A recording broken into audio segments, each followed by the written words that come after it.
On this episode of This Week in Linux, we got a lot of application releases to talk about, like Nextcloud, Firefox, Vivaldi, Kdenlive, and more. We got an update for the Emby proprietary news we covered last time. There's a fork now. The kernel team are discussing the potential removal of the x32 subarchitecture. There's some possibilities that Intel could be open sourcing the FSP, and we'll talk about what that can mean. Later in the show, we'll talk some security news related to an SQLite bug, new Malware Families Discovered by ESET, Apple's T2 chip issues with Linux, and yet another security hole found in Google+. Then we'll round out the show with some Linux gaming news, including some great games on sale. All that and much more coming up. I'm Michael Tennell with TuxDigital, and this is your weekly source for Linux GNews.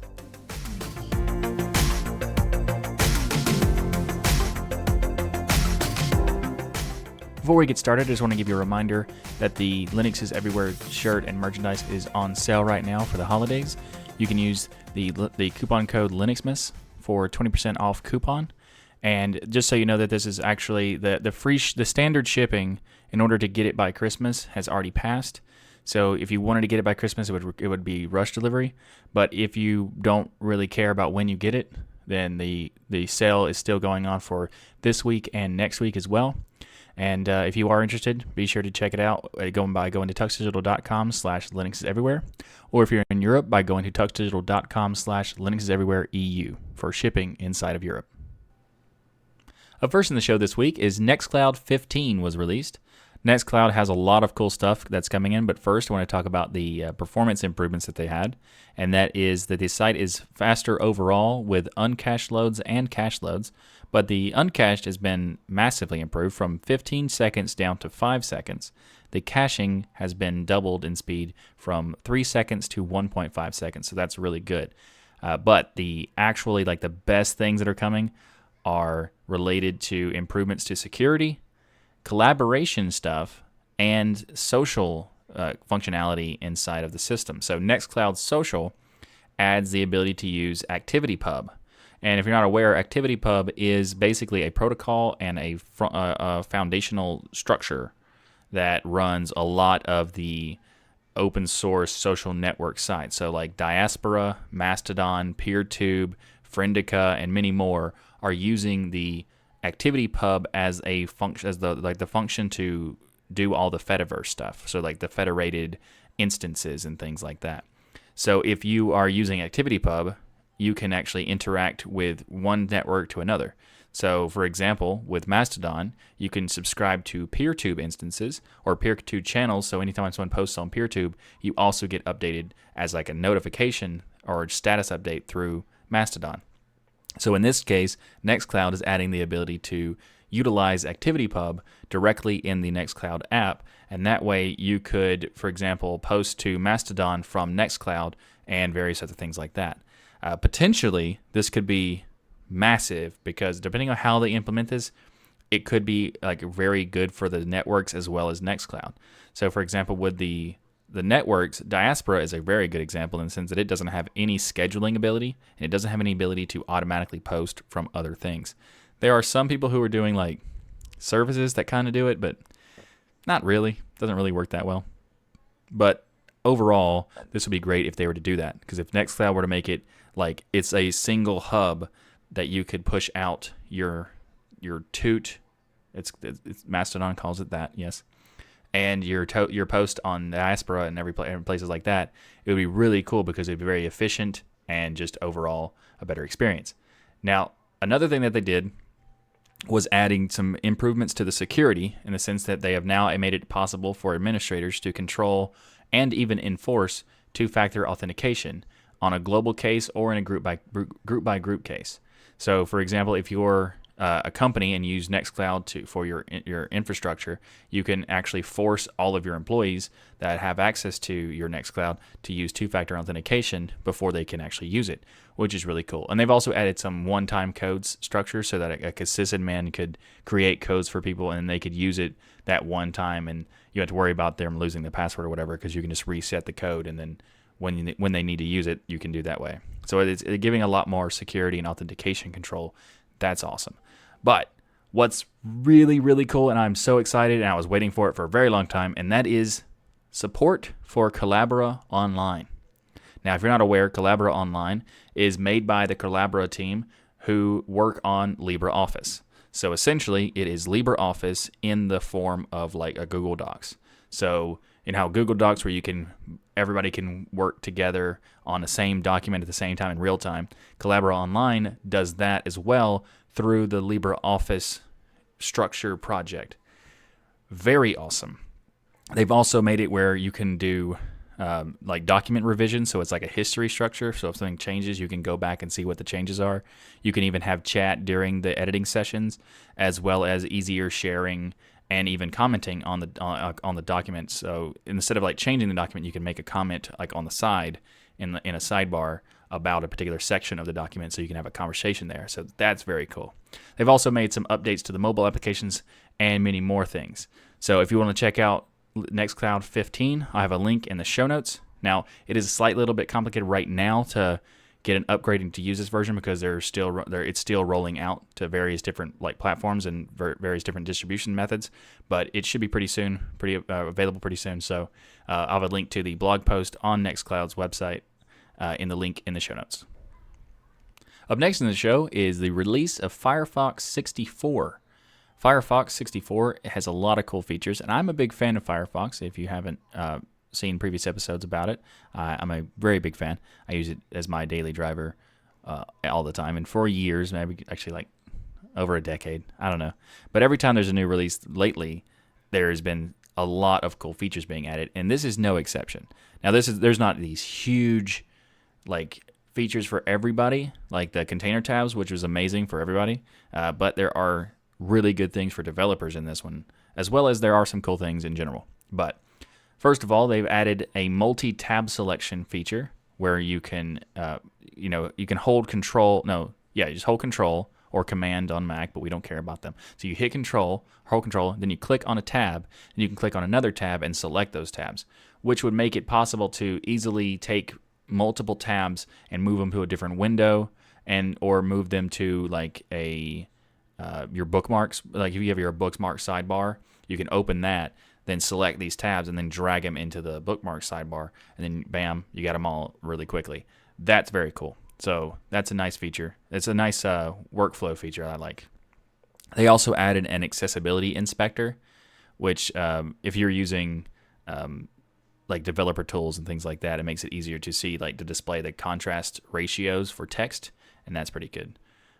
So it makes it easier for developers to see how their website works for different contrast ratios and things.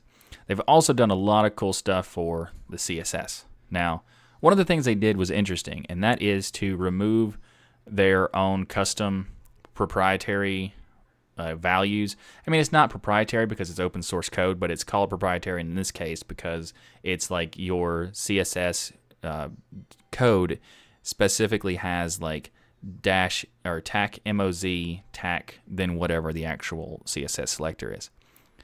This way they're going to make it where they're doing WebKit, so it's like tac WebKit tac selector.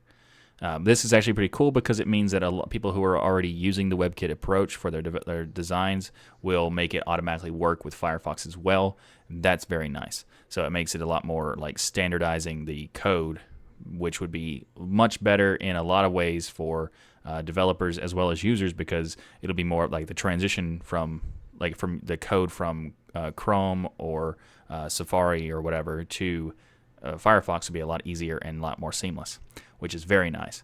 They've also made it where you can customize the scroll bars, which is very cool because it used to be pretty much impossible to do that without actually modifying the entire theme of the application. So very cool. And they've also added some multi-position stops inside of color gradients for CSS, which just means that if you want to, instead of having one starting and one ending gradient, you can have multiple gradient sections. So that's very nice. They've also decided to remove the trusting of TLS certificates issued by Symantec. Now, they already announced that they were going to do this probably a couple months ago or so, because Symantec doesn't really know what they were doing, and they essentially sold off all of their stuff to another company.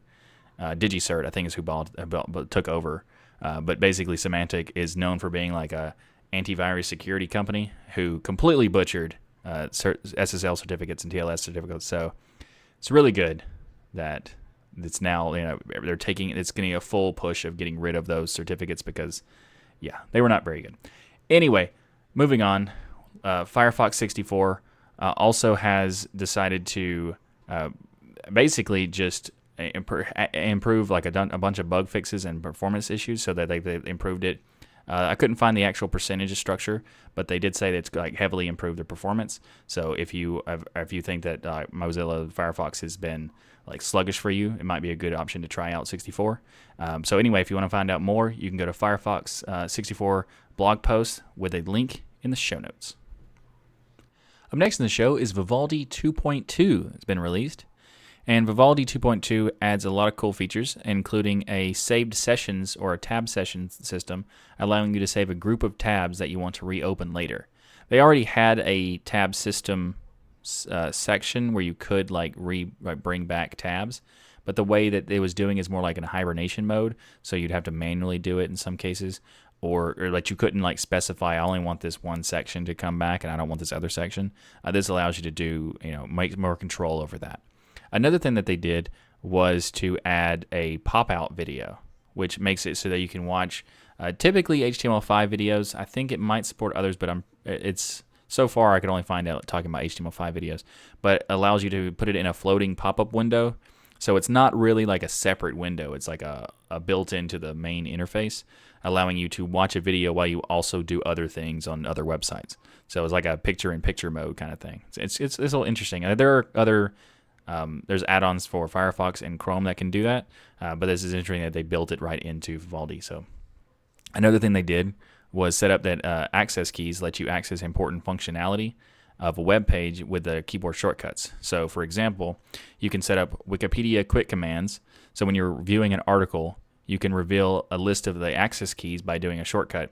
But then the access keys could be like a way to interact with the site, such as edit this page or search Wikipedia and things like that. So you can essentially create your own custom shortcuts with various sections of a website, allowing you to kind of quickly manage various different things of the site. It's a pretty cool idea. Vivaldi has a lot of really cool ideas far as the function system, because if you have, I think it's F5 when you're in Vivaldi, you hit F5 and there's like a pop up with various different things you can do inside of it, and this is allowing you to kind of do stuff with that, like building your own kind of thing. They also did some stuff to the address toolbar. They've started doing something it's called it's like a history navigation structure. So if you long click on the back and the forward, if you click back and forward, it'll just go back to back and forward, right? But if you long click on it, it will bring up a submenu, and then if you middle click an entry in that submenu, it will open that item in a new tab. So it's it's kind of like adding a new workflow approach to it. So that's pretty cool. If you'd like to learn more about the latest version of Vivaldi, the 2.2 release, you'll find a link in the show notes. Up next in the show is the KDE Applications stack for 18.12 has been released. There's been a lot of updates for a variety of different applications. We're going to talk about one specifically in the next topic, but before that, we're going to do it as a whole roundup group. And first up, we'll talk about the updates to various different things in Dolphin. So, for example, Dolphin no longer allows attempts to unmount the active home directory. That would be unfortunate. In the disk where the active OS is installed. So if you're already running the system, then you wouldn't want to unmount that. So this is kind of an improvement to make sure that doesn't happen. Also, console has some interesting updates, including some emojis, and as well as you can now do things when a bell is triggered in an inactive tab, the tab icon will be highlighted to visually alert you of the activity. This is one of the things that is kind of annoying if you use a terminal emulator a lot and you have multiple tabs running, and you get a notification that something that you're doing in one of the tabs is complete, which is why the bell would activate. You wouldn't have any idea which one it is in some terminal emulators, and console was one of those. So this highlight of the tab that has been, to alert you is very nice to see. Also, now that if you use your mouse, let's say for your example, your mouse has a forward and back button, it allows you to switch between the tabs now in console on your mouse without having to use, click which one you want or use the keyboard. So if you have that, it might be nice to do that. They've also now done something which is very, very cool, and it's something that should have happened a very long time ago for every email client ever created. It is called a unified inbox. You can now have that in Kmail. So if you're not aware, unified inbox is essentially, let's say you have 10 email accounts, and you have 10 emails scattered throughout, unread, scattered throughout your various accounts. Maybe there's 2 here, 3 here, etc. What a unified inbox does is allows you to look at every single one of those email accounts at once in a single inbox, and then you can go into each account if you want to, but it makes it a lot more convenient and faster to check unread emails. So Kmail now has that, which is awesome. And there's also been a lot of improvements to Kate and GwenView and things like that. They've also made some improvements to LibreOffice and app image applications. So, for example, LibreOffice documents will now show like icons much cleaner and things like that. And app image also has improvements for like thumbnails and things like so. Like if you're looking at an app image inside of Dolphin, you'll see the thumbnail for the app image and stuff like that, rather than just like an app image icon. Is like an icon for the application itself, things like that. So it's very cool. And if you want to check it out, you can find a link to the blog post on KDE's website in the show notes below.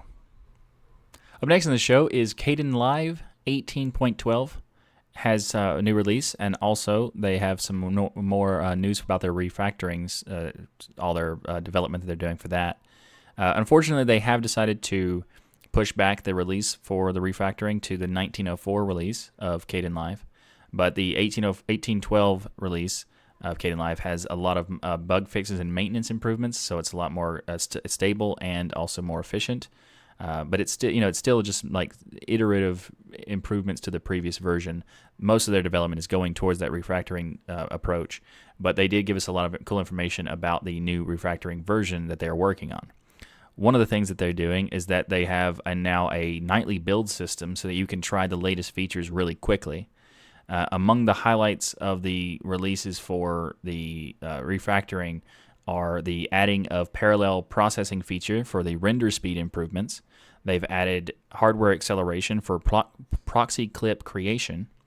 Blackmagic design deck link output has been put into the refactoring version, which would be the 1904 version. And they've also done some improvements for the speed effect. It was previously removed from the refactoring version and added back. So if you were using the beta, you would know, but typically it wouldn't matter.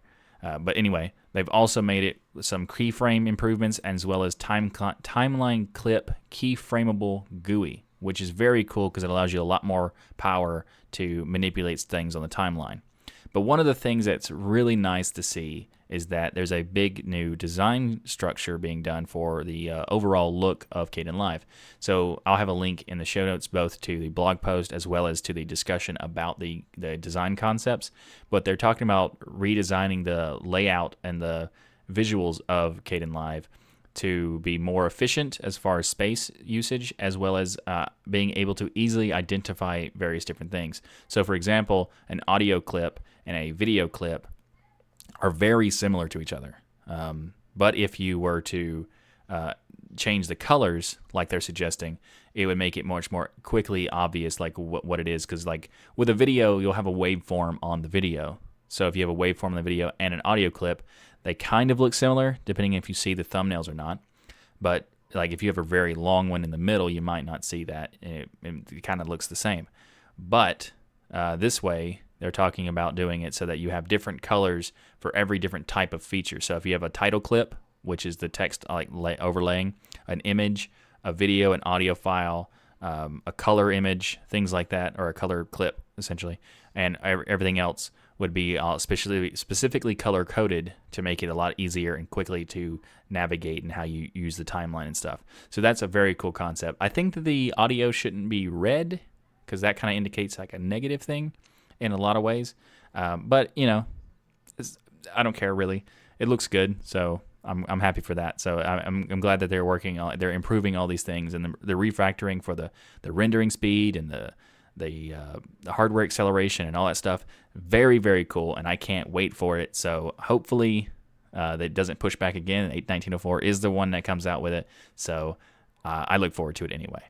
But great work to the Kdenlive team, and thank you for making that application, because I use it literally every episode I make, and actually every video I make on this channel. So thank you, and I look forward to the next thing. And if you want to check out the show notes, you can find a link for the Kdenlive 18.12 release, the details and changelog and stuff, as well as the updates for the refactoring and the link to the new design discussion. So link in the show notes. Last week in the show, we talked about the Emby's media server becoming proprietary and how that was unfortunate, and their reasoning for it was absurd and ridiculous and silly. So this is great news actually now, because there's now been a fork of the Emby media server, and that's called Jellyfin. I couldn't find a reason why they chose to name it that, but they did.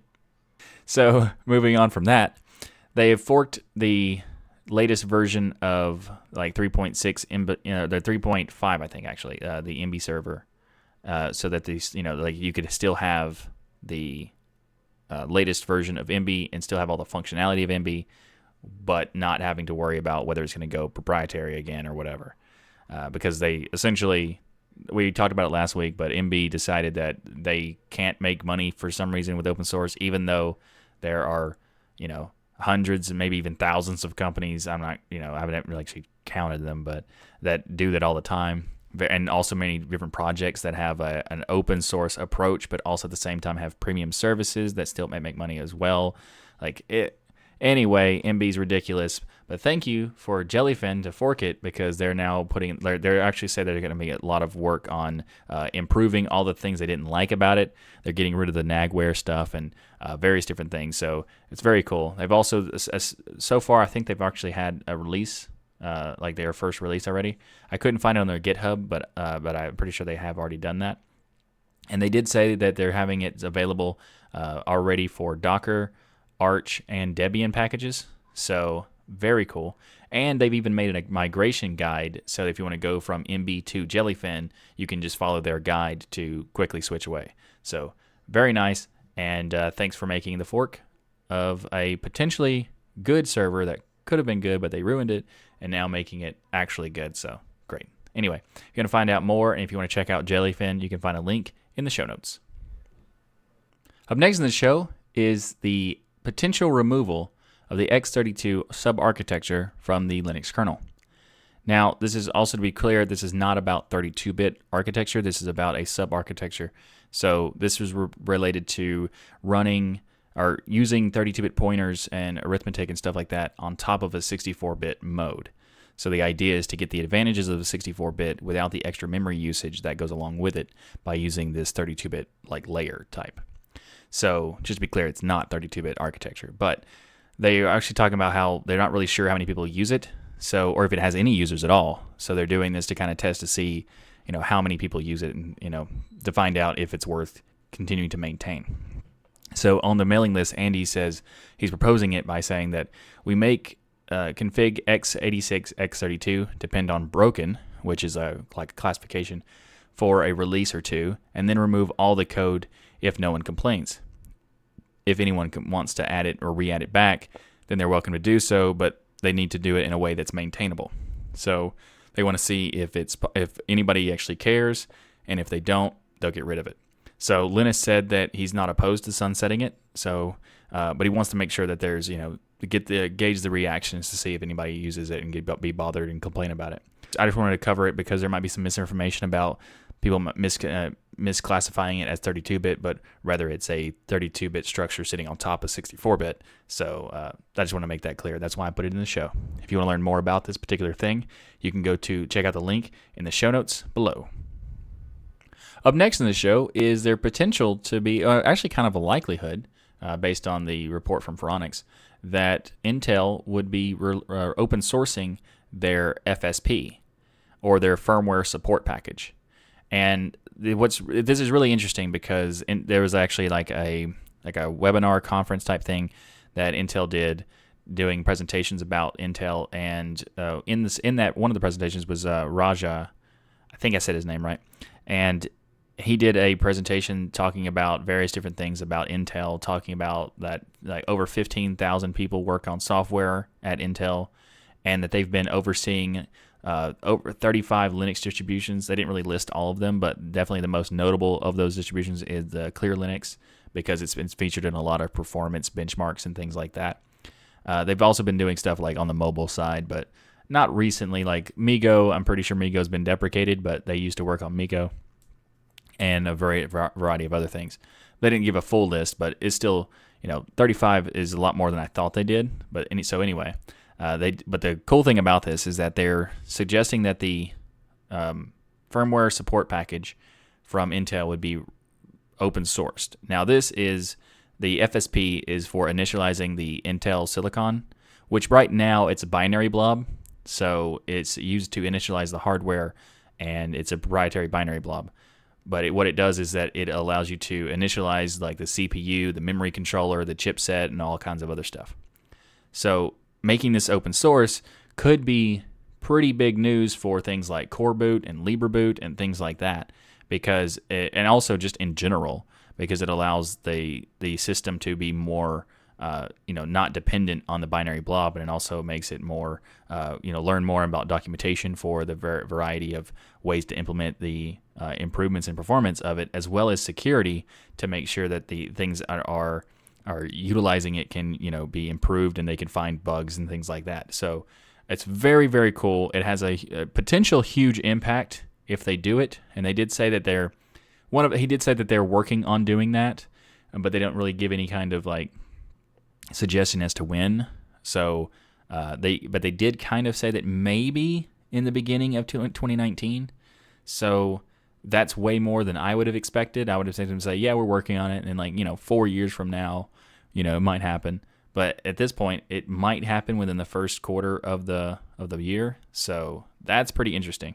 So this could be a very big thing, and also more so than just the functionality of it and the security of it. They've also said that there's kind of some customer demand for the FSP, the firmware support package, to be open sourced. So that's actually pretty cool, because it means like if the customers, like the enterprise companies, are demanding to be open source, that means that they're pushing towards more open source, making these big companies change their path because of it, and that's a good sign too. So if you'd like to learn more, you can read the Phoronix post about this, which I have it linked in the show notes. So if you're interested in self-hosting, then Namecheap is having a really cool deal that's starting, well, actually next week, technically, because we're going to be releasing this episode on the 16th. Their sales will start on the 17th and will go throughout the week until the 21st. Now, they're going to have one new sale every day, and they're going to be really good deals. Like, basically, every time they have a big sale like this, they drastically discount the cost of all their services and stuff. So, for example, instead of having like $13 to $14 for a domain, you could get it for sometimes as low as $1, even less occasionally. So, we don't really know exactly what the deals are going to happen, but I just want to let you know that if you are interested in self-hosting or getting your own domain and things like that, this is something that you should check out, because I'm a big fan of Namecheap. I use a lot of their services. So I think that if you are interested in getting a new domain or getting some hosting or even private email, they do have some really good services, and they're going to be on discount soon. So I wanted to add this in here. And while this is technically not an ad, because Namecheap's not paying me to talk about it, I did put in here that's, sort of an ad, kind of, because it's an affiliate deal. So if you were to purchase anything from the link in the show notes and in the description, then a percentage of that will go to the TuxDigital channel. Now, so it's not a sponsorship or anything. They're not actually paying for this conversation. I just want to let you know that if you are interested in deals in the sense of like domains and hosting and private email, for example, like that, then this would be a good option to check out. So check out the Namecheap holiday sale, which is starting, well, technically tomorrow. Up next in the show is an unfortunate bug in SQLite that was found that would actually, it's a vulnerability that could actually allow for remote code execution. It was discovered by the Tencent Blade team, and they've actually named it Magellan. So this is pretty wide-reaching, actually, because SQLite is used a lot in a variety of different applications, because it's an easy way to set up a database without having to have like a full database structures built into the system. So like you don't have to set up a web server and a database server and all this other stuff. You can use SQLite to provide that kind of functionality. So it's very heavily used. In fact, one of the things that they mentioned specifically was that it actually affects Chromium-based browsers. So Chrome, Chromium, Vivaldi, all these different browsers are affected by this situation because it's a bug inside of their API. And Firefox actually isn't. There's reports that Firefox isn't affected due to its not implementing this certain API that has the bug. So it's potential that Firefox is not affected, but Chromium and Chromium-based browsers are affected, which means that the reaching of the potential vulnerability is pretty wide. However, all of the SQLite itself has been updated to fix the bug, as well as Chrome and Chromium have been updated to fix the bug as well. So if you recently updated, you're probably fine and good to go. But just so you know, you should absolutely update. What's interesting is that this bug was disclosed by the Tencent team. I think it's how you say it. They said that they will not disclose any of the details of the vulnerability at the time. They've sent the information to the vendors and the developers and things like that to fix these vulnerability as soon as possible, but they don't want to like explain how it works yet. And they also said that they have created an exploit, but it's not public exploit. So they said that they've successfully exploited the Google Home product with this vulnerability.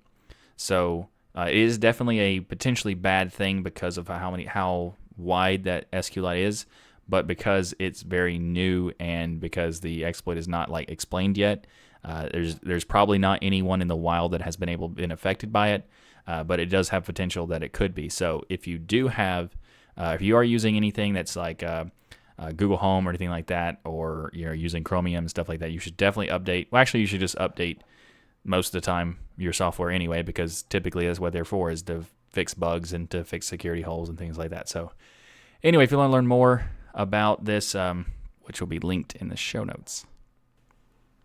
Up next in the show, we got some more security news. Actually, a little bit more after this too, but next is the ESET team. The cybersecurity firm ESET has found 20 new malware families. Now, these are actually pretty interesting because of how they found them, but just to be clear, I'll tell you about what they are first. They operate in the very similar, pretty much all the same manner, in a Trojanized version of OpenSSH client. So what would happen is like the attackers would compromise a system, and then typically a server in this case for to utilize in this way, and then they would replace the legitimate OpenSSH client with a Trojanized version of it, which is basically what all these malwares are doing. So another thing is that out of the 21, 17 were found to create a backdoor mode, allowing the attacker to stealthily, I don't know, and persistent way to connect back to the compromised machine. What's really interesting in the way they found it, because they found it accidentally, because they were actually analyzing a botnet called the Wendigo botnet, and they found this backdoor called the Ebury, I think. And inside that, they found an internal mechanism that would scan for other locally installed OpenSSH backdoors. So they found all of these backdoors by finding one backdoor that already existed that they were already testing. So that's pretty interesting. And they also created the dark side of the force. I don't know what that's supposed to be. I know it's for SSH, but I guess they meant to go force with the force. I don't know. However they wanted to do that. So this is a 53-page report of that. So you learned a lot more about it. But I wanted to talk about it because this will probably be in a lot of news places and blog posts talking about it, because it's 21 new malware families found for Linux. Yeah, kinda. It's true, but all at the same time, it's not really a big deal, because unless a Linux sysadmin or a user goes out of their way to misconfigure their system, just for convenience or something, there's very little likelihood that this would be anything, because you have to first compromise the system before you can deploy these backdoors and stuff. So you'd first have to get into the system and then do it. So while it is definitely malware, it's not as bad as some people are trying to make it out to be. So I just wanted to put that out there. If you want to learn more about this and maybe read the 53-page report, I'll have a link to it in the show notes. Up next in the show is some Apple is annoying news, and that is that there's actually, to clear up something, there's been some rumors going around where the report saying that the Apple II chip, the T2 chip, blocks Linux from booting. And while that is technically not true, the end result is basically true. So the rumors are basically saying that it won't boot, but it can boot when you disable secure boot, and you go into the, well, not the BIOS, but you go into the UEFI and disable the secure boot. Then you could absolutely boot it through like a live USB and stuff like that. But unfortunately, that's where it ends. That's where the good news ends. So the team at Linus Tech Tips actually have a Mac Mini review coming soon on their YouTube channel. And in that video, they actually addressed this particular topic and said that through their testing, they found out that while you can technically boot to Linux with a live USB and stuff like that, you can't see the internal storage once you're booted, and therefore you can't install the system at all. So while, yeah, you can boot it, but you can't install it, which would then effectively be the same thing. You can't use Linux on the Mac stuff, like with the T2 chip. So if you were interested in getting something that had the T2 chip in it for some reason or another, this is a kind of a deal breaker. The Windows actually has a specific exception that allows it to boot on the T2 chip. So they would have to do the same thing for Linux and various different distros and stuff. I'm not really sure how complicated it would be to have, like, if it was just like a Linux kernel check or something like that, or have to be the specific secure boot key to get in, or a signature, I mean. But anyway, I mean, I think they're kind of overpriced. Who cares kind of hardware, but some people like it, I suppose. So if you're interested in checking out more about this particular topic, I'll have a link in the show notes to some more blog posts as well. But mainly, unfortunately, I can't really give you the link right now when this posts to the video that Linus does about it. However, I will post a link to the small clip of it where they talk about this, as well as when they do post the video, I'll link to that video in the show notes as well. So, but to be clear before we move on, Secure Boot is the name of a protocol that is in the UEFI, or the Unified Extensible Firmware Interface, which is for like the firmware of the computer, kind of like a BIOS. Not exactly BIOS, because that's another one. But disabling that does not make the system insecure. It's just called Secure Boot. It's not the secure part of it. It's just the name of it. So if you are seeing like tutorials that say disable Secure Boot, it doesn't mean you're disabling any kind of security kind of thing. But just wanted to clear that up too. So if you want to check out the video whenever it does release, you can find a link to that in the show notes when it happens. Up next in the show is some more security news from Google+. There's a new security hole that was found, and this one is much worse than the last one. So previously, the first bug that we announced that was going to kill Google+, essentially, that they decided to remove it or kill the consumer side. Why would anybody want an enterprise version of Google+ if they keep finding these massive bugs?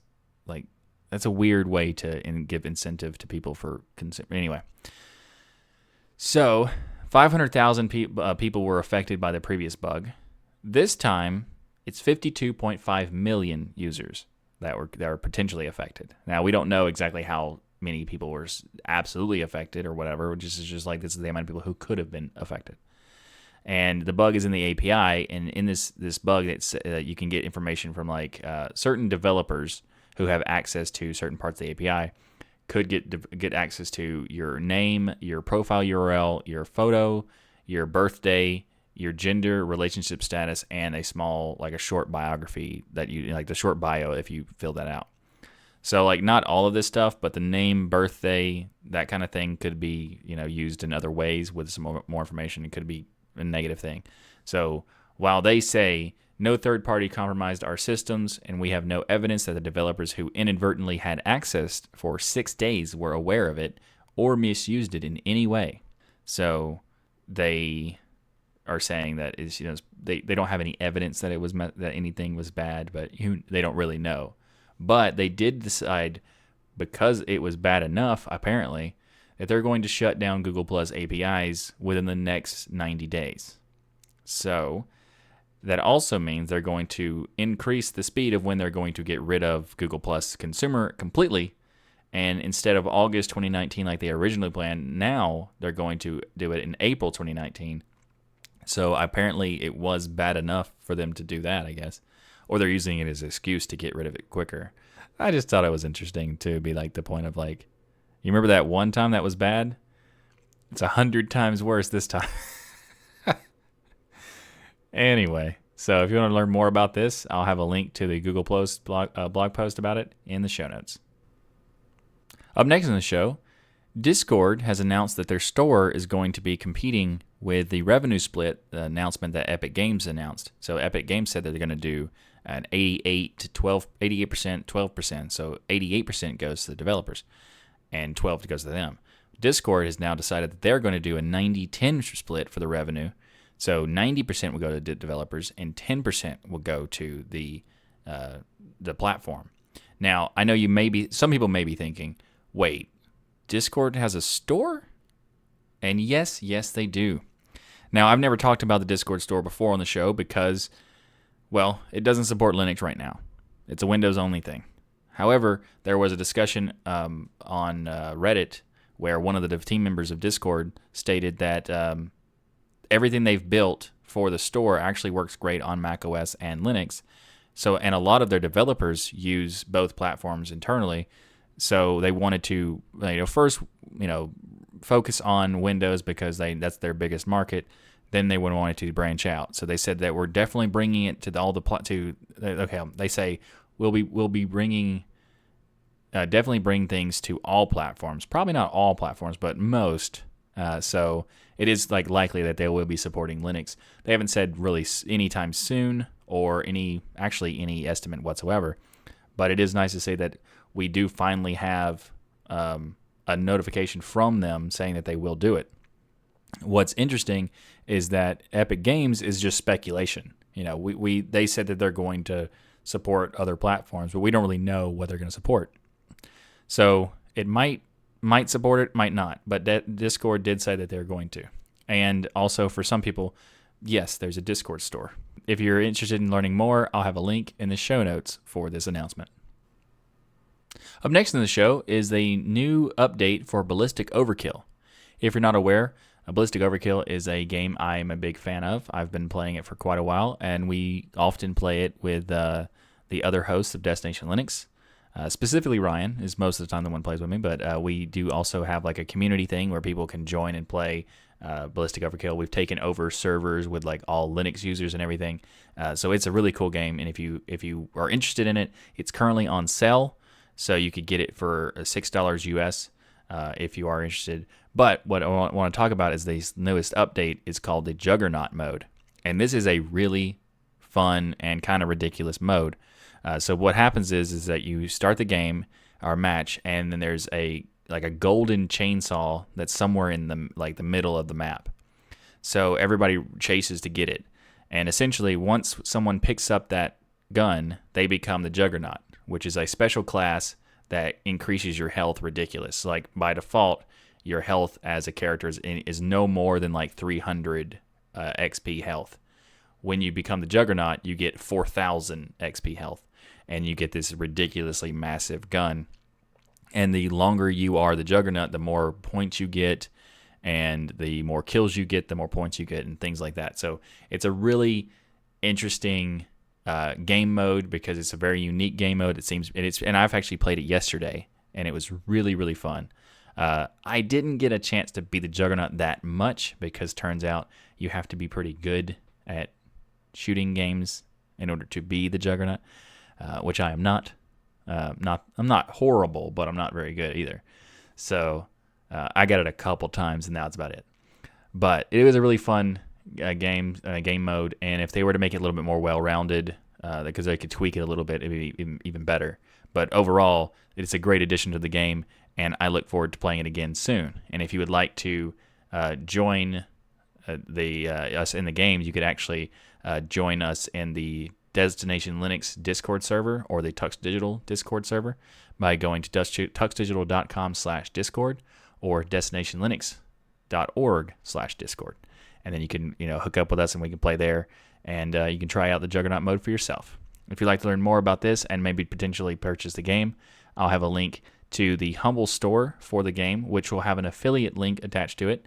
So if you would like to purchase the game, if you use that link, a little piece of that percentage will go to the TuxDigital channel.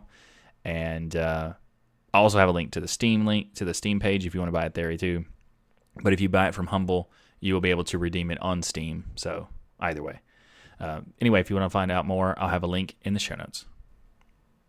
Up next in the show, Valve has announced that the Steam Link for the Raspberry Pi software is available now with official release.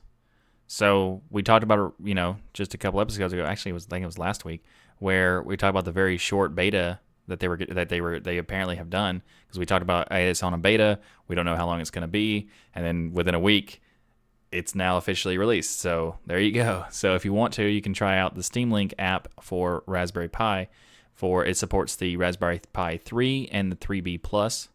So if you have an older version, it wouldn't work for that, but for those versions, it will work fine. And it runs running Raspbian Stretch, so you'll need Raspbian Stretch to be able to do it.